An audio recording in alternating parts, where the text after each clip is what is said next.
មួយដែរគឺរឿងពុនកយរបស់យើងនៅសហរដ្ឋអាមេរិកនេះហើយវាតកតនឹងការចរចារបស់កម្ពុជាជាមួយនឹងសហរដ្ឋអាមេរិកដែលគ្រោងថាចរចាជុំទី2ផ្ទាល់មាត់ទល់មុខគ្នានៅសហរដ្ឋអាមេរិកនេះមកដល់ម៉ោងនេះយើងអត់ទាន់ឃើញក្រសួងពាណិជ្ជកម្មកម្ពុជាបញ្ជាក់ថាតើនឹងដឹកនាំគណៈប្រតិភូកម្ពុជាមកចរចាលើកទី2នៅថ្ងៃណានៅឡើយទៀតទេព្រោះអាកាលថ្ងៃចរចាលើកទី1មានកាលវិភាគច្បាស់លាស់ណាស់គឺពីថ្ងៃ13ដល់ថ្ងៃ15ខែឧសភាដែលថាត្រៀមគណៈប្រតិភូ9-10នាក់មកអញ្ចឹងណាប៉ុន្តែឥឡូវមកដល់ម៉ោងនេះជិតដល់ថ្ងៃទៅហើយខ្ញុំអត់ទាន់ឃើញព័ត៌មានណាដែលប្រាប់ថាគណៈប្រតិភូនឹងមានការវិភាគពិតប្រាកដថានៅក្នុងខែ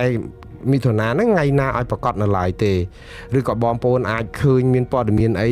ខ្ញុំមើលមិនគ្រប់ជ្រុងជ្រោយ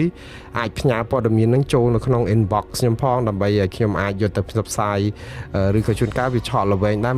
មិនអាចនឹងមើលឲ្យគ្រប់ជ្រុងជ្រោយដែរហើយខ្ញុំក៏មិនចង់ថាផ្សាយព័ត៌មានចេះតែថាដែរទេគ្រាន់តែថាខ្ញុំបញ្ជាក់ការពិតគឺអត់ទាន់ឃើញមានដំណឹងណាមួយពីភាគីកម្ពុជាតកតនឹងការបរិច្ឆេទដែលនឹងឡើងមកសហរដ្ឋអាមេរិកម្ដងទៀតដើម្បីចរចាជុំទី2តកតរឿងពុនកយនឹងទេព្រោះអីកាលទៅជុំទី1ហ្នឹងគឺដៃទទេសុតសាតហើយអត់មានបានផលអីទាំងអស់ហើយពួកគាត់អះអាងថាតាមពិតលទ្ធផលមានបដាចាំដល់ជុំទី2នេះបានមកនិយាយសម្រាប់អីបន្ថែមទៀតព្រោះអីមានសេចក្តីព្រៀងកិច្ចព្រមព្រៀងពាណិជ្ជកម្មរឿងពុនកយរឿងពុនកយសំទោសពុនហ្នឹងឯពុនកយហ្នឹងគឺនឹងជជែកគ្នានៅដាក់ថាដើមខែមិថុនាឥឡូវហ្នឹងនៅសល់តែពីមួយថ្ងៃទៀតនឹងដល់ហើយហ្នឹងតែអត់មានឃើញសេចក្តីប្រកាសព័ត៌មានបែបនេះចាំបងប្អូនបានដឹងសូមប្រាប់ខ្ញុំផងថាសេចក្តីប្រកាសរបស់ក្រសួងពាណិជ្ជកម្មផ្សាយនៅពេលណាហើយមានគណៈប្រតិភូគាត់ប្រមាណនេះជួនកាលខ្ញុំមើលអត់ទាន់បងប្អូនផ្ញើឲ្យខ្ញុំក៏សូមអរគុណបងប្អូនយ៉ាងពន្លឹកមែនតើទៅគឺ Facebook របស់ខ្ញុំនេះគឺជន់ដោយព័ត៌មានដែលបងប្អូនផ្ញើមកនៅក្នុង inbox របស់ខ្ញុំណាច្រើនណាស់បងប្អូនចែករំលែកអ្វីដែលបានដឹងអ្វីដែលបានឃើញហ្នឹងទៅវាមួយចំនួនធំគឺខ្ញុំបានដឹងឲ្យព័ត៌មានហ្នឹងក៏ប៉ុន្តែក៏មានព័ត៌មានមួយចំនួនហ្នឹងគឺបានមកបន្ថែមជួយឲ្យខ្ញុំស្រាវជ្រាវបន្តទៀតទៅធ្វើឲ្យការផ្សាយព័ត៌មានរបស់ខ្ញុំកាន់តែមានភាពសុក្រិតអញ្ចឹងខ្ញុំអរគុណបងប្អូនយ៉ាងជ្រាលជ្រៅមានអីដែលចែករំលែកជាមួយខ្ញុំហ្នឹងគឺខ្ញុំរីករាយព្រោះអីខ្ញុំ one man band បាទនេះតែផ្សាយម្នាក់ឯងវងភ្លេងផ្លុំខ្លុយក៏ម្នាក់ឯងដេញហ្គីតាក៏ខ្លួនឯងចុចអកផងហើយវាយស្គរទៀតហើយឆ្លៀតហ្នឹងទៅផ្លុំខ្លុយផងដូច្នេះវាច្រើនមុខដែរហើយបងប្អូនសំខាន់តែអភ័យទោសមួយទៀតរឿង Facebook របស់ខ្ញុំបងប្អូន add friend មកនឹងច្រើនណាស់បងប្អូនមួយថ្ងៃ500ថ្ងៃខ្លះមាន500 friends request ដែល add មកឲ្យខ្ញុំមានមិត្តភ័ក្តិក្នុងអា Facebook ហ្នឹងគេអនុញ្ញាតឲ្យខ្ពស់បំផុតត្រឹម 5000 ណាបើសិនជាខ្ញុំដាក់ថា accept ទទួលយក friend request ហ្នឹងប្រហែលជាអា 5000 ហ្នឹងពេញតាំងពី5ឆ្នាំមុនហ្មងម៉េះអញ្ចឹងទៅខ្ញុំសំខាន់តែអភ័យទោសអធិស្ឋានពីចម្ងាយផងបងប្អូនខ្ញុំបងប្អូនដែលផ្ញើមកនឹងខ្ញុំមិនបាន accept ឬក៏ទទួលជាមិត្តអីអញ្ចឹងច្រើនទី1ខ្ញុំអត់ដែលស្គាល់ហើយសំទោសខ្ញុំដឹងថាបងប្អូនជា fan ជាអីស្គាល់ខ្ញុំហើយប៉ុន្តែខ្ញុំទៅ time friend ហ្នឹងគឺថាវាច្រើនពេកទៅវាចាល់ហើយខ្ញុំយកតែប្រមាណអ្នកហើយសុទ្ធតែប្រមាណអ្នកហ្នឹងគឺ1000អ្នកជាងទៅហើយដូច្នេះ1000អ្នកហ្នឹងមើលពេលខ្លះអង្គុយមើល friend ខ្លួនឯងខ្ញុំអត់ស្គាល់ផងតែអញ្ចឹងទៅអន់ចិត្តខ្លួនឯងទៅថា add គេជា friend ហើយអត់ស្គាល់ថាគាត់ជានរណាផងហើយតើមិត្តភាពយ៉ាងម៉េចទៅបើយើងអត់ស្គាល់គ្នាផងបែបនេះបងប្អូនសូមខណ្ឌតែអភ័យទោសឲ្យខ្ញុំផងបើសិនជាខ្ញុំមិនបាន accept ព្រោះយើងអត់ដែលបានស្គាល់គ្នារបៀបស្និទ្ធស្នាលអីអញ្ចឹងទៅហើយយើងអត់ស្គាល់ប្រវត្តិអត់ស្គាល់អីគេដែរជួនកាលមានអ្នកខ្លះប្រឡំអីមកច្រើនអញ្ចឹងខ្ញុំចិត្តតែមិនអាចតន់ accept បងប្អូនបានអញ្ចឹងអធិស្ឋានឲ្យបើជួបខ្ញុំតាមផ្លូវអី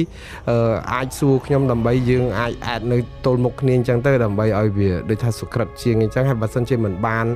ខ្ញុំទទួល friend ទេសូមកុំអន់ចិត្តនឹងខ្ញុំអីខ្ញុំនៅតែរាប់អានខ្ញុំនៅតែគោរពស្រឡាញ់បងប្អូនគ្រប់គ្នាពេញបេះដូងដដែលទេគាត់ថាវាច្រើនពេកខ្ញុំមិនអាចទទួលបានឥឡូវនេះ friend request ខ្ញុំដែលខ្ញុំទុកអត់ទាន់ accept នឹងមាន2500ទេអញ្ចឹងវាច្រើនពេកហើយបងប្អូនរត់តែលុបនឹងក៏លុបតែមិនទាន់វាច្រើនណាស់ហើយ សូមឲ្យបងប្អូនគ្រាន់តែ follow ទៅ page ខ្ញុំបងប្អូនមិនចាំបាច់ add ជា friend ក៏ពេលដែលបងប្អូន follow ចុចតែ follow ទៅបានន័យថាអ្វីដែលខ្ញុំផ្សាយនៅក្នុង Facebook របស់ខ្ញុំហ្នឹងបងប្អូនបានទទួលហើយ follow ឲ្យបងប្អូនចុច favorite អីចឹងទៀតទៅដើម្បីឲ្យថាអ្វីដែលខ្ញុំផ្សាយក្នុង Facebook ខ្ញុំបងប្អូននឹងឃើញមុនគេអញ្ចឹងណាមិនបាច់តែ friend ក៏បានដែរតែបើបងប្អូនជា friend ជាអីកូនសិស្សរបស់ខ្ញុំដែលខ្ញុំមិនបានចាំអស់ហើយអញ្ចឹងទៅអាចសរសេរនៅក្នុង box ហើយពន្យល់ប្រាប់ខ្ញុំមួយម៉ាត់ពីរផងថាខ្ញុំជាសិស្សលោកគ្រូនៅណាអីអញ្ចឹងទៅពីមុនក្មេងឥឡូវនេះវាអីអញ្ចឹងរៀននេះខ្ញុំរំលឹកអនុស្សាវរីយ៍ដែរខ្ញុំមានសិស្សរាប់ពាន់អ្នកដែរហើយតែខ្ញុំនៅតែចាំគាត់ថា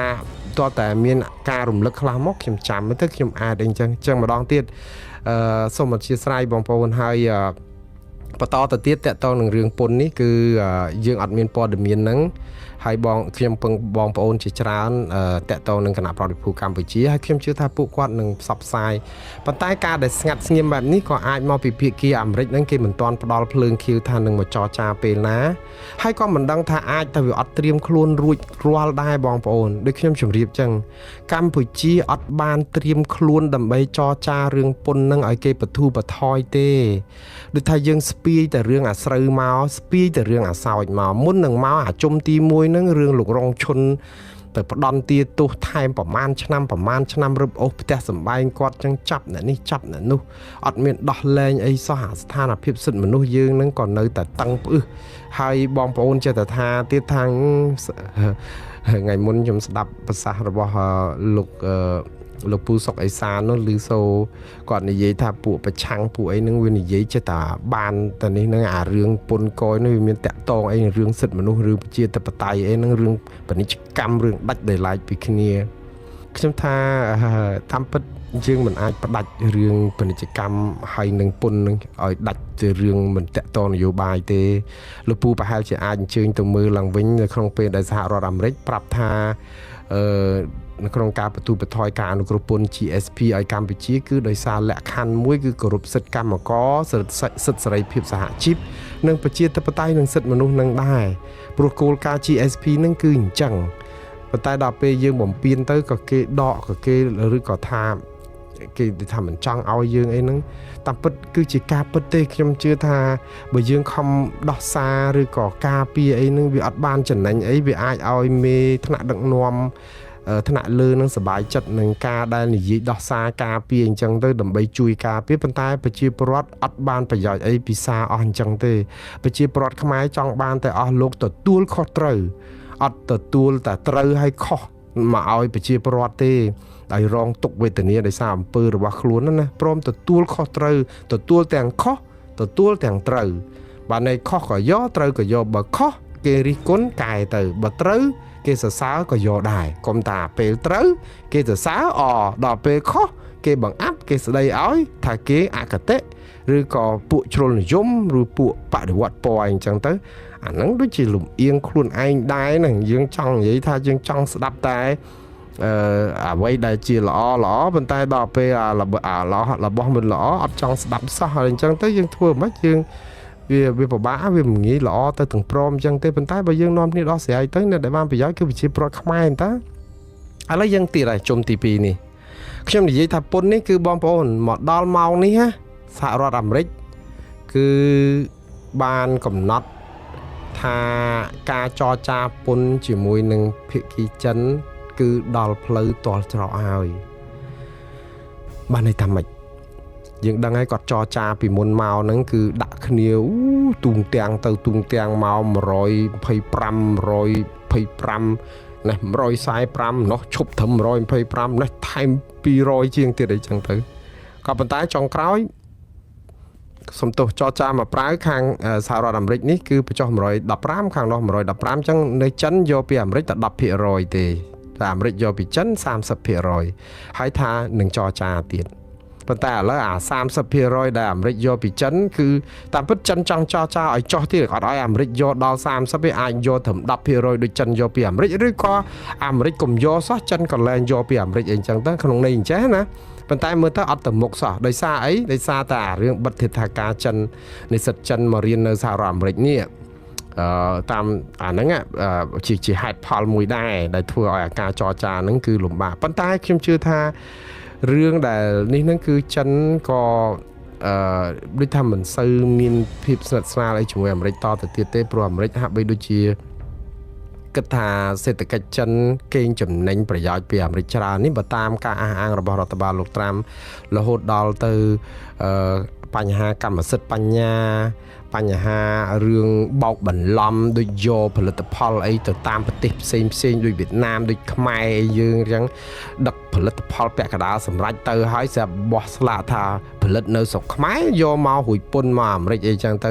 រឿងហ្នឹងវាកើតឡើងរាប់សិបឆ្នាំអញ្ចឹងអាមេរិកលែងទុកចិត្តប្រទេសចិនសុទ្ធសាធដល់ពេលហើយយើងឃើញវិបត្តិយើង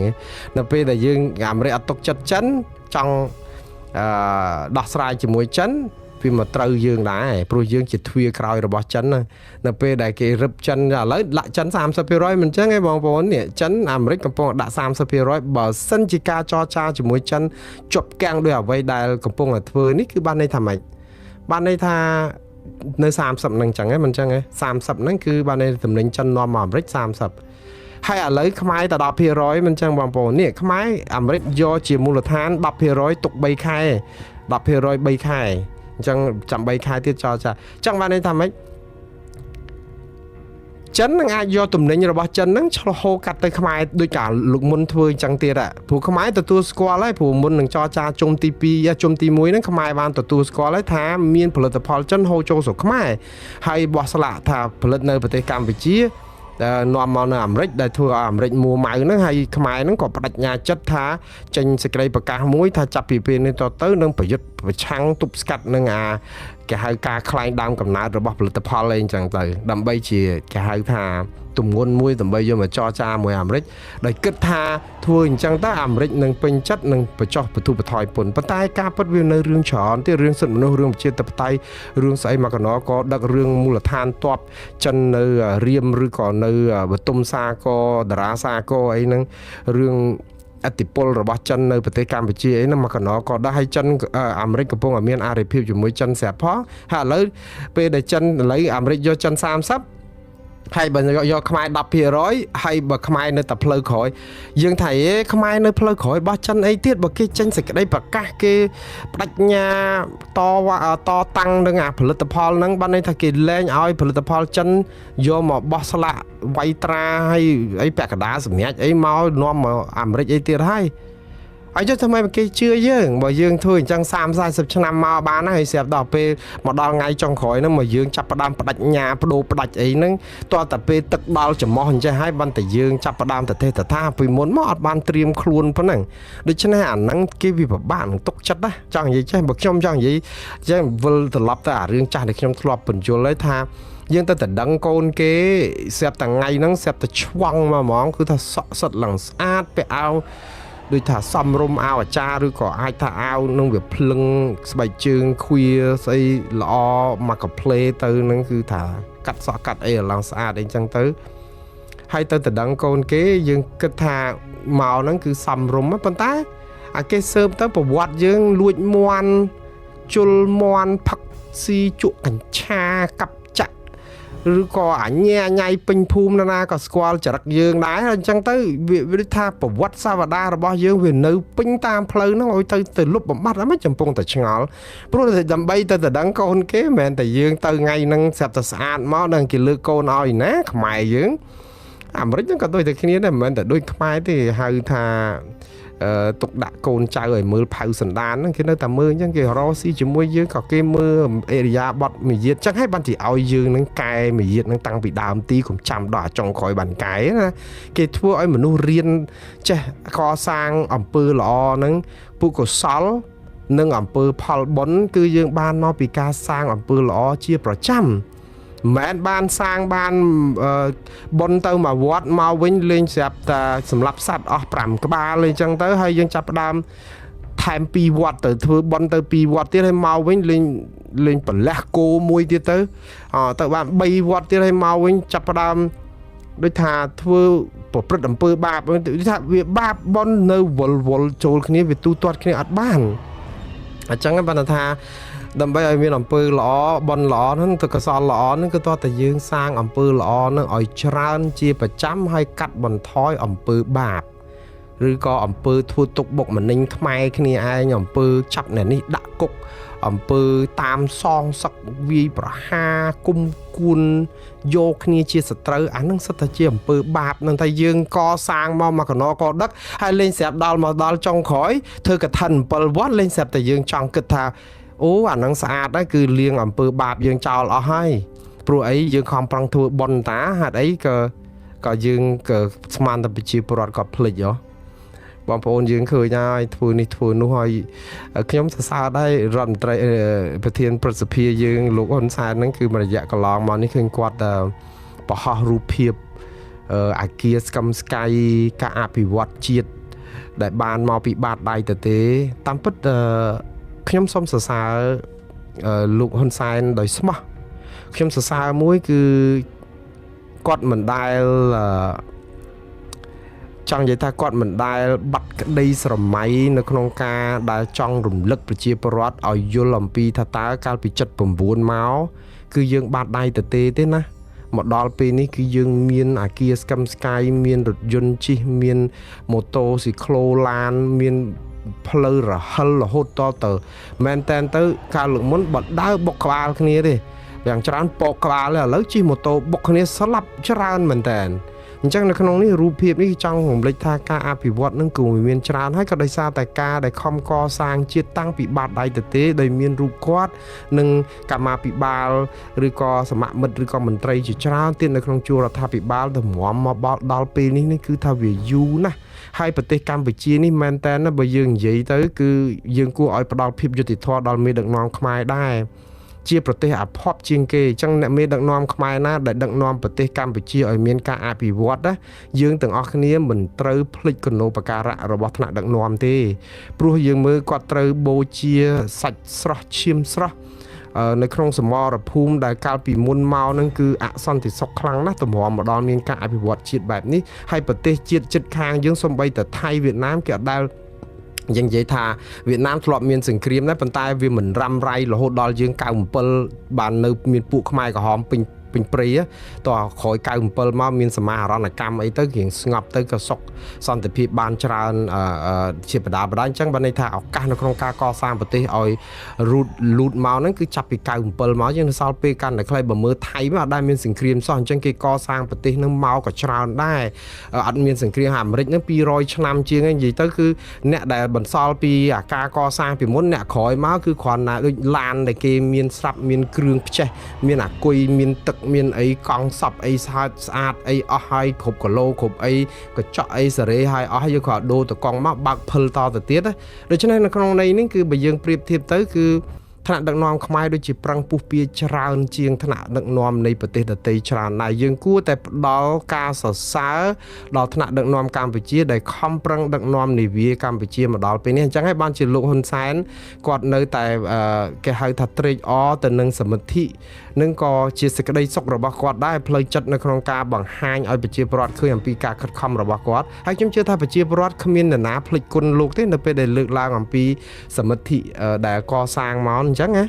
ខ្ញុំគិតថាជារឿងកុសលជារឿងអ្នកកាន់សាសនាពុទ្ធក៏យើងដឹងដែរថានរណាជួយកសាងអីហើយយើងកសាងផ្លូវយើងដើរលើផ្លូវយើងត្រូវអរគុណអ្នកកសាងអីអញ្ចឹងទៅហើយសុខសន្តិភាពឬក៏ថាការដែលមានការអភិវឌ្ឍមកដល់ពេលនេះអីអញ្ចឹងប្រជាពលរដ្ឋចាប់ផ្ដើមពីខ្វះហូបអីអញ្ចឹងរហូតដល់ជិះម៉ូតូបុកគ្នាផ្អើលពេញភូមិកាលមុនដើរពីភូមិមួយទៅភូមិមួយជិះអាទិះគោរាប់ថ្ងៃហ្មងឆ្លងភូមិឬក៏ទៅខេត្តមួយជួនកាលមួយអាទិត្យបានទៅដល់ឥឡូវយើងទៅវិលល្ងាចអីអញ្ចឹងដូច្នេះរឿងនេះគឺវាប្រសើរច្រើនណាស់ហើយអញ្ចឹងហើយបានជាលោកហ៊ុនសែនចិត្តតែយកឱកាសហ្នឹងមករំលឹកបងប្អូនឲ្យចងចាំថាកាលពីមុនលំបាកណាស់ណាមកដល់ពេលនេះគួរតែដឹងគុណថ្នាក់ដឹកនាំផងកុំរករឿងពេកខ្ញុំជឿថាលោកធ្វើមិនខុសទេក៏ប៉ុន្តែបើយើងមើលទៅវិញចេះទៅវិញថាតើ ហេតុអីបានជាថ្នាក់ដឹកនាំត្រូវរំលឹកប្រៀបធៀបអំពីប្រទេសកម្ពុជា79មកដល់ឥឡូវហើយប្រៀបធៀបអំពីភាពលំបាករបស់ប្រទេសកម្ពុជាទៅនឹងប្រទេសជិតខាងឬក៏ប្រទេសគេដែលថ្នាក់ដឹកនាំគេអត់ដែលពិបាកហែលលូននៅក្នុងសង្គ្រាមដូចយើងគេចាប់ផ្ដើមមកប្រទេសគេមានហេដ្ឋារចនាសម្ព័ន្ធគ្រប់គ្រាន់ចាំតែដូចថាចង់និយាយថាបងកកម្មាមកអង្គុយតែហូបចាក់ថ្មិញហើយអង្គុយបន្ទោសចុងភៅអីចឹងណាយើងនោះទៅធ្វើមហូបផងទៅដាំស្លរែកទឹកដុតភ្លើងចក្រានគប់នឹងផងអីផងធ្វើគ្រប់បែបយ៉ាងឡើងថ្នោតបេះថ្នោតមកដើម្បីស្លថ្នោតផងអញ្ចឹងវាគ្រោះថ្នាក់វាស្អីសពបែបយ៉ាងដូច្នេះវាពិបាកជាងគេប៉ុន្តែបើយើងមើលវាមិនមែនដោយសារតែយើងគិតថាបានកសាងប្រទេសប៉ុណ្ណឹងមកហើយយើងចាប់ផ្ដើមធ្វើអ្វីបានស្រេចតែចិត្តទេខ្ញុំជឿថាអំពើល្អរបស់ថ្នាក់ដឹកនាំកម្ពុជាដែលធ្វើមកគ្មាននរណាបំភ្លេចទេខ្ញុំមិនជឿថាប្រជាពលរដ្ឋខ្មែររហូតដល់ល្មិលគុណដល់ថ្នាក់មិនដឹងថាប្រទេសអភិវឌ្ឍពីបាតដៃទទេមកដល់ពេលហ្នឹងហើយអ្នកណាដែលមិនដែលទៅខ្មែរសោះក៏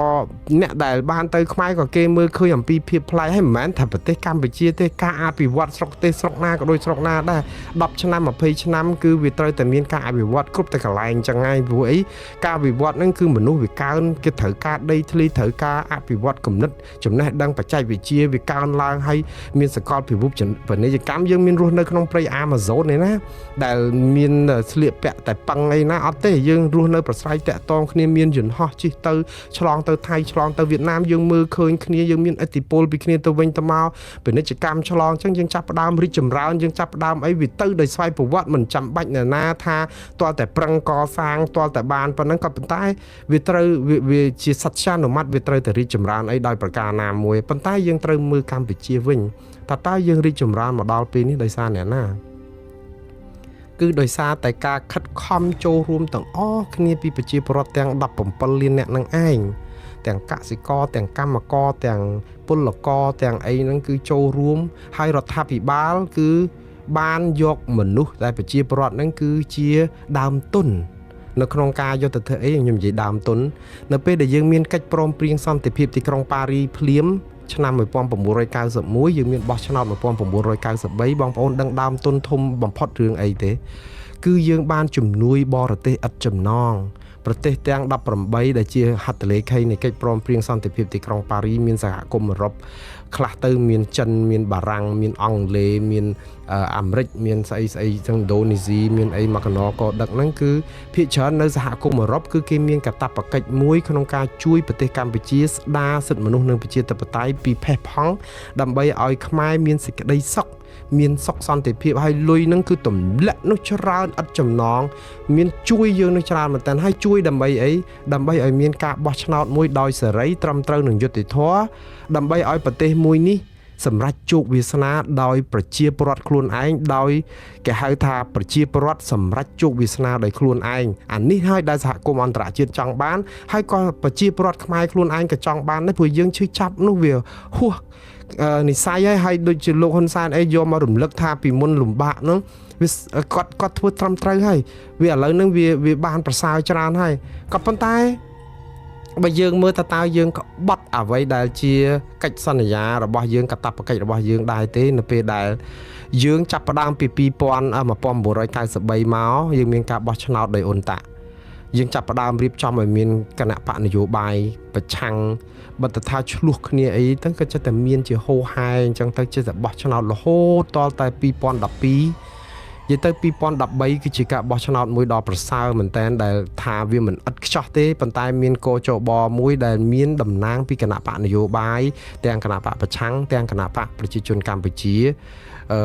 441អីចឹងទៅអញ្ចឹងបានន័យថារបត់នៃកិច្ចព្រមព្រៀងសន្តិភាពទីក្រុងប៉ារីគេទម្លាក់លុយច្រើនណាស់លោកនាយករដ្ឋមន្ត្រីហ៊ុនសែនលោកអាចអះអាងថាដោយសារតែលោកចូលរួមជាការពិតហើយព្រោះលោកដឹកនាំជានាយករដ្ឋមន្ត្រីនឹង30-40ឆ្នាំឃើញតែលោកនឹងបានន័យថាអាបញ្ហាក៏នៅជាមួយនឹងលោកដឹកនាំអាមានជោគជ័យសេរីសួស្តី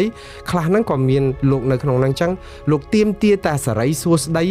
ទៀមទាតាអាទង្វើល្អដែលលោកធ្វើបានដែលមែនតើអាទង្វើល្អអាការអភិវឌ្ឍការរីកចម្រើនហ្នឹងក៏វាអាស្រ័យទៅលើ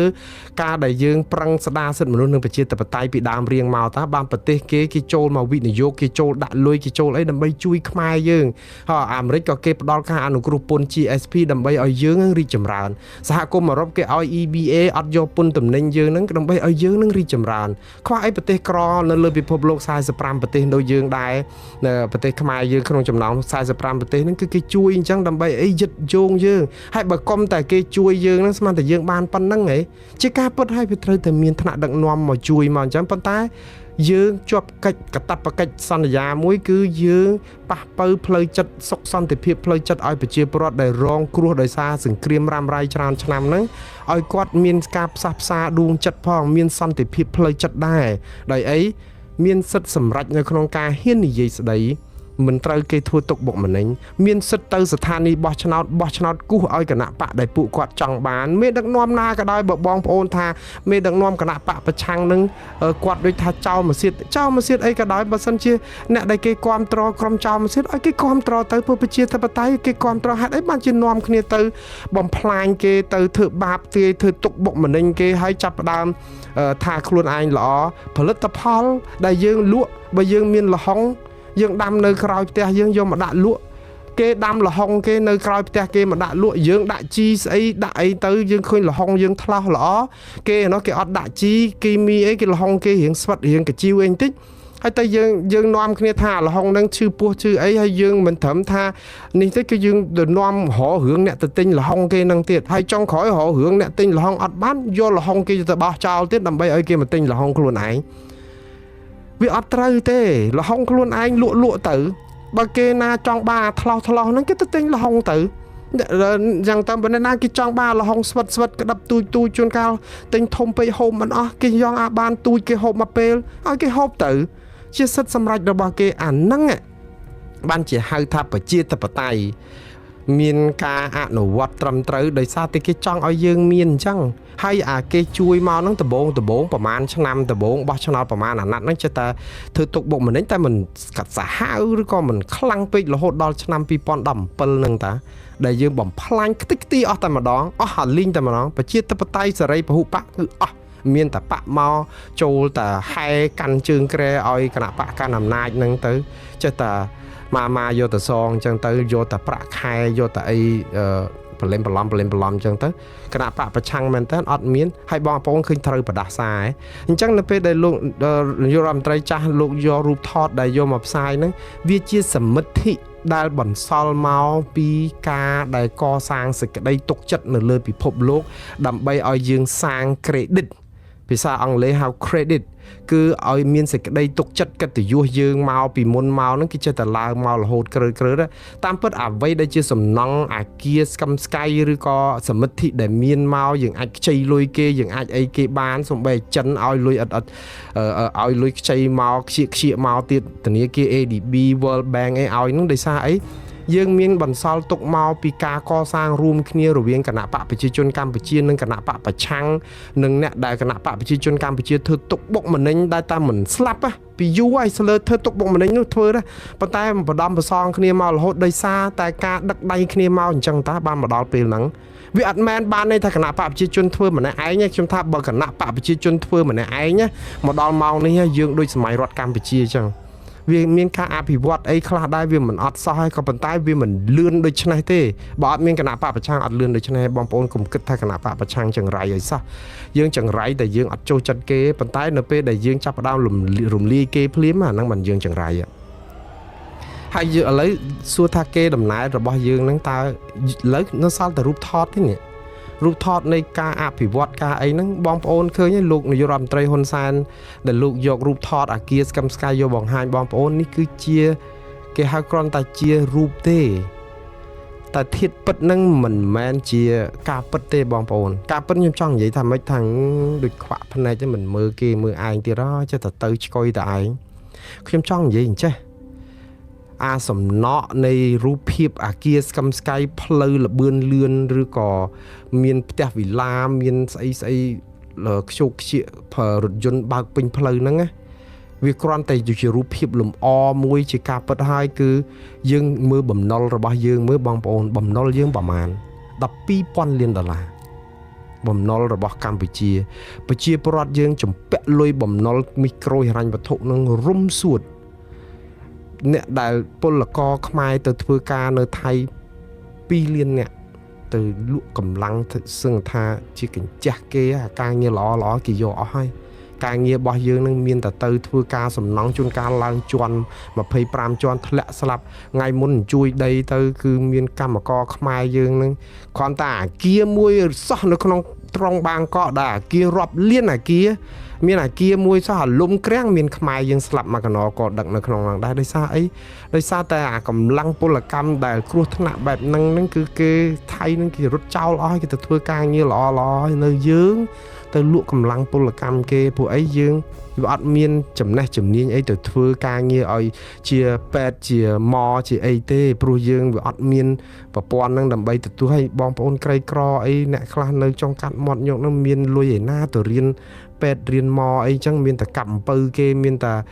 ធ្វើសំណង់នឹងឯងដូច្នេះអាហ្នឹងអាទាំងអស់ហ្នឹងគឺជារឿងដែលជាតថភាពជាក់ស្ដែងមួយដែលយើងអត់មើលមួយជ្រុងហ្នឹងទៀតយើងនាំគ្នាអង្គុយតែយករូបថតដែលជាអនុស្សាវរីយ៍ឥឡូវរូបថតហ្នឹងជាអនុស្សាវរីយ៍ទេបងប្អូនវាមិនខុសឆ្គងអីទេដែលយើងរំលឹកអនុស្សាវរីយ៍ចាស់ខ្លះមកដើម្បីឲ្យយើងឃើញថាណែកាលយើងនៅស្រឡាញ់គ្នាកាលយើងនៅផ្អែមល្ហែមជាមួយគ្នាយើងឲ្យយើងសប្បាយចិត្តប៉ុន្តែមកដល់ឥឡូវពងឆ្លោះគ្នានេះអានោះដូចប្តីប្រពន្ធ2នាក់ដែលលើករូបថតមកស្លឹកយកមកមើលហើយរំលឹកអនុស្សាវរីយ៍ចាស់ទៅដើម្បីឲ្យសប្បាយចិត្តខ្លះប៉ុន្តែមកដល់មកហ្នឹងលែងលះគ្នាទៅហើយ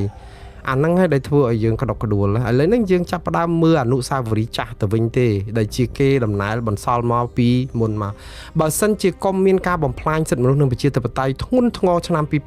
2017ដែលរំលាយគណៈបកសង្គ្រោះជាតិចោលហើយចាប់ផ្ដើមរៀបចំការបោះឆ្នោតដែលគ្មានការចូលរួមរបស់គណៈបកប្រឆាំងឲ្យមានពេញមុខពេញមាត់ដូចមុនណាម្លេះសំយើងអត់វេទនាទេហើយអាគារដែលស្កឹមស្កៃដែលលោកហ៊ុនសែនយកមកបង្ហាញនេះនឹងរីកស្កឹមស្កាយហើយមិនមែនរីកនៅក្នុងន័យជាពាក់គេទេគឺរីកនៅក្នុងន័យថាលុយយើងឥឡូវលុយគេទាំងអស់ទេអាគារស្កឹមស្កាយហ្នឹងមើលទៅអាគារមួយចំនួនដូចនៅក្រុងប្រសិទ្ធអនុទៅមើលទៅអាគារចិនដែលសង់ចក្រឹងចោលហ្នឹងអត់មានអ្នកនៅទេតិចទៀតទៅចាំមើលស្មៅដោះហើយដោយសារអីដោយសារតែយើងវាមិនដឹងលឹមលំអីយ៉ាងម៉េចអ្នកខ្លះគេមកលៀងលុយចឹងទៅឬមកទិញដីបំប៉ោងឲ្យតានេះទៅឲ្យរត់ចោលអស់ចឹងទៅទុកឲ្យគ្នានេះនៅគេហៅខ្មែរយើងថាមកបំផើមគ្នាចោលចឹងទៅចម្ពាក់ទៅអ្នកណាខ្លះខំរត់តាមគេទៅជីវដីខ្ចីលុយពីធនាគារទៅហើយទៅឥឡូវចម្ពាក់គេរុំសួតរត់ចោលភូមិចោលផ្ទះអ្នកខ្លះក៏ឡាប់ខ្លួនស្លាប់អីចឹងទៅរឿងហ្នឹងវាកើតនិយាយទៅគឺឃើញរឿងអពមង្គលដែលយើងកើតមានដោយសារអីដោយសារតែយើងសាបម្ដាយយើងប្រៃមួយចាប់យើងធ្វើល្អមកបានខ្ញុំជឿថាមិនមាននរណាម្នាក់ល្ងឹតមើលមិនឃើញអំពីការអភិវឌ្ឍទេចុះប៉ុន្តែហេតុអីបានជាយើងធ្វើគុណ100សំពៅយើងចាប់ផ្ដើមមកប្រព្រឹត្តអំពើបាបឲ្យលលាយបង់អស់នៃអំពើល្អនឹងទៅអីខ្ញុំពងតែឆ្ងល់ហេតុអីបានជាយើងចាំបាច់ធ្វើអញ្ចឹងទៅអីចុះបើយើងជាអ្នកចិត្តបុណ្យធ្វើកឋិនទេហេតុអីបានជាយើងសម្លាប់សត្វចុះបើយើងជាអ្នកចិត្តបុណ្យយើងចង់ប្រឹងធ្វើជួយឧបត្ថម្ភអីអញ្ចឹងហេតុអីបានយើងចាប់មនុស្សដាក់គុកចុះបើយើងចិត្តបុណ្យដែលយើងចង់តែធ្វើអំពើល្អឲ្យយើងសប្បាយចិត្តដើម្បីអួតសមិទ្ធិហេតុអីបានជាយើងធ្វើឲ្យគ្រួសារគេព្រាត់ប្រាសប្តីស័យកូនចៅគេលហេមលហាមហើយអាញាធមមូលដ្ឋានពួកកងសន្តិសុខពួកខណ្ឌដូនពេញឬក៏អីហ្នឹងដោយបៃបិចក្បាលបែកក្បូងអំពើហិង្សាកើតឡើងមកនៅកលួងនៅចំពោះមុខហើយអត់ដែលបានដោះស្រាយសោះតើហេតុអីបានជារឿងនឹងកើតឡើងយើងឆ្ងល់ខ្លួនឯងតើយើងមើលរូបភាពល្អវិជ្ជាការល្អប៉ុន្តែយើងមើលជ្រុងផ្សេងទៀតគឺយើងនៅសកាកហើយអាភាពសកាកនឹងឯងដែលធ្វើឲ្យយើងមកចរចារឿងពុនគេនេះយើងចរចាយ៉ាងម៉េចបងប្អូនតើឲ្យចិនឲ្យអាមេរិកគេទុកចិត្តយើងអាម៉េច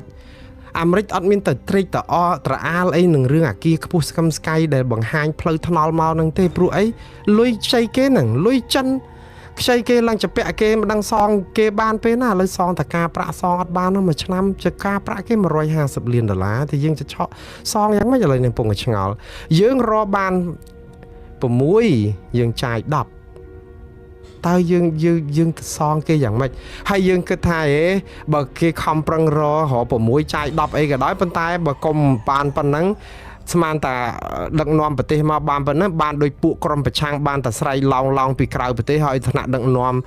ទៅស្រុកណាអីណាទៅបំផ្លាញកិត្តិយសធ្វើបាតកម្មពេញទឹកពេញដីហ្នឹងរត់ទៅឲ្យអាប់មុខជាតិខ្លួនឯងទៀតរត់ទៅពិបាករកស៊ីដើម្បីរកលុយសងគេទៀតណាទៅបន្ទោសរឿងការធ្វើបាតកម្មអីអញ្ចឹងទៅវិញប៉ុន្តែនៅក្នុងពេលហ្នឹងទៅបំផ្លិចបំផ្លាញគ្នាមិនឲ្យគ្នាចូលរួមនៅក្នុងឆាកនយោបាយដើម្បីប្រកួតប្រជែងឲ្យសមមុខសមមាត់ដើម្បីសហការគ្នានៅក្នុងការកសាងប្រទេសក្នុងនាមថាមានសិទ្ធិនៅក្នុងរដ្ឋសភាដើម្បីតតាំងរឿងនាយករដ្ឋមន្ត្រីធ្វើមិនត្រូវឬក៏រដ្ឋមន្ត្រីណាធ្វើមិនត្រូវដើម្បីតតាំងក្នុងរដ្ឋសភាឲ្យវាមានភាពខាញ់រែងហើយឲ្យខ្លាំងអីចឹងទៅអត់ផ្ដាច់គេអស់រលីងចឹងទៅដល់ពេលហើយប្រឹងរម្នាក់ឯងហើយដល់ពេលគេផ្សេងទៀតគេទារយុតិធធទៅថាឲ្យគេជួយចូលរួមដល់តែពេលឲ្យគេចូលរួមនៅក្នុងប្រកួតប្រជែងស្មើគ្នាទៅដើម្បីកសាងប្រទេសនេះឲ្យចម្រើនយើងទៅថាគេទៅរករឿងទៅវិញហើយគេតស៊ូមតិដើម្បីឲ្យស្ដាប់គេយើងអត់ស្ដាប់ពេលបំផ្លាញគេចោលរំលាយគេចោលអស់ហើយដល់ពេលគេតវ៉ាយើងដើរទៅរករឿងគេហើយទៅប្រាប់ប្រជាពលរដ្ឋថាពួកអស់នេះក្រុមបោកឆ្នាំងខ្លួនឯងទៀតតែពេលខ្លួនឯងបោកឆ្នាំងអញ្ចឹងទៅដូច្នេះអាហ្នឹងសរុបសេចក្តីមកវិញយើងអត់បានការអីសោះបងប្អូនខ្ញុំបាននិយាយហើយសេងធីរីនៅជាប់ពន្ធនាគារជាជនជាតិខ្មែរអាមេរិកអត់បានដោះស្រាយគាត់សោះហើយនៅតែទុកអញ្ចឹងហើយចាំអ៊ុតមើលលទ្ធផលជឿក្រុម lobby ហ្នឹងប្រហែលនឹងបានធូរហើយនឹងបានធូរចាំអ៊ុតណាអានេះយើងដេកផ្សងផប់ព្រិញវាសនាយើងអត់ព្រមធ្វើទេយើងអង្គុយចាំដោយអារឿងស្អីកប្លែងដែលយើង